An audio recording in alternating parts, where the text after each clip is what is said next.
everybody? This is Bobby G back again with another Saturday Shpiel.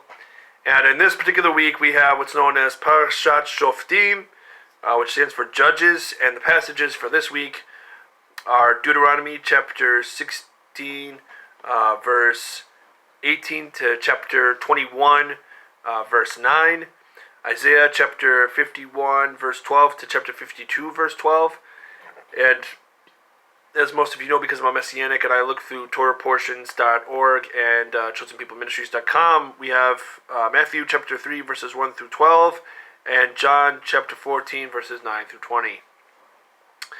Now, in the case of Deuteronomy, we have things about judges being set up to try the lower cases, and Moses is only to try the most difficult cases.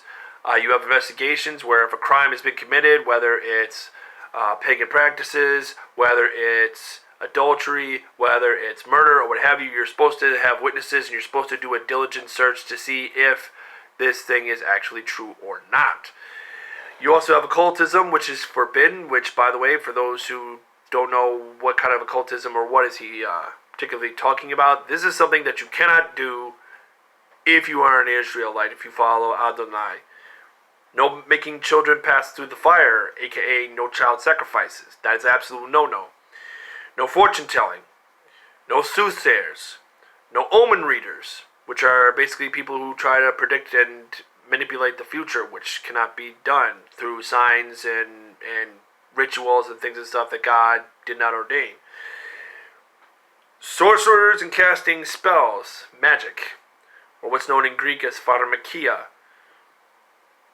And then there's also no mediums, no spiritists, and nobody calling upon the dead, meaning that you cannot deal with the afterlife. It's like to communicate with the underworld is not possible, and nor is it something you should even attempt to try, because it's something that is occult practices that a lot of other people do, and that's not okay. You can't do that. And besides that, realistically, you're not even really calling upon dead souls anyway. Unless you're the Witch of Endor, in which case God allowed it, but that's a different circumstance, because that is a whole different situation with King Saul and what's going on over there. Now, apart from that, you also have a prophet like Moses, who he says is going to be raised up, which we all know, Yeshua, Jesus is that prophet who ends up getting raised up. In Isaiah chapter 51, verse 12 to 52, verse 12, what we have here is Isaiah, for those of you who don't know, lived during the time of King Hezekiah, among a few others, and he had a few choice words for the leadership at that particular time because people were wilding out. You have essentially what tantamounts to comfort in Zion, and how God is the comfort for him. And he says, but you forgot Adonai your maker, in verse 13, who stretched out the heavens and laid the foundations of the earth. Are you in constant dread all day long because of the fury of the oppressor as he makes ready to destroy? But where is the fury of the oppressor? Soon one bowed down will be released. He will not die and go into the pit, nor will his bread be lacking. And then in chapter 52, verses 1 through 12, you have what's known as Ma Navu, which is a song of salvation.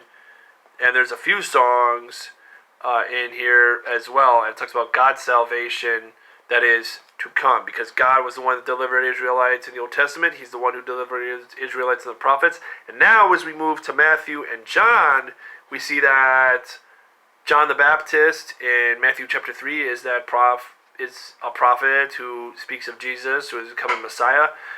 And he's calling and putting the religious leaders on blast because they're more about ritual than they are about righteousness, which is not what God asks at all. Nor should it be something that we as believers should be getting into. We should not be so tied up in tradition and ritual that we forget about trusting God and living a life of righteousness. And to know God is to be free, by the way.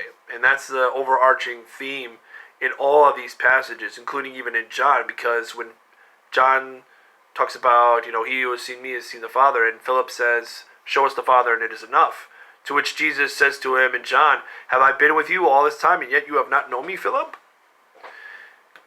He's putting a point out there that this is where we are to go in terms of knowing God and knowing the power of God and knowing the strength of God. And to know Jesus is to know the Father. To know the Father is to know salvation. And to know salvation is to be free.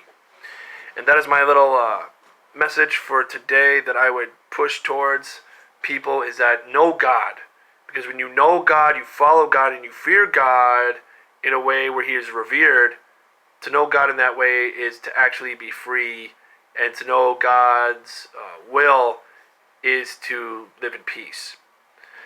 My name is Bobby G. That's my little Saturday spiel for this week. Lord willing, I hope to see y'all next week. Peace.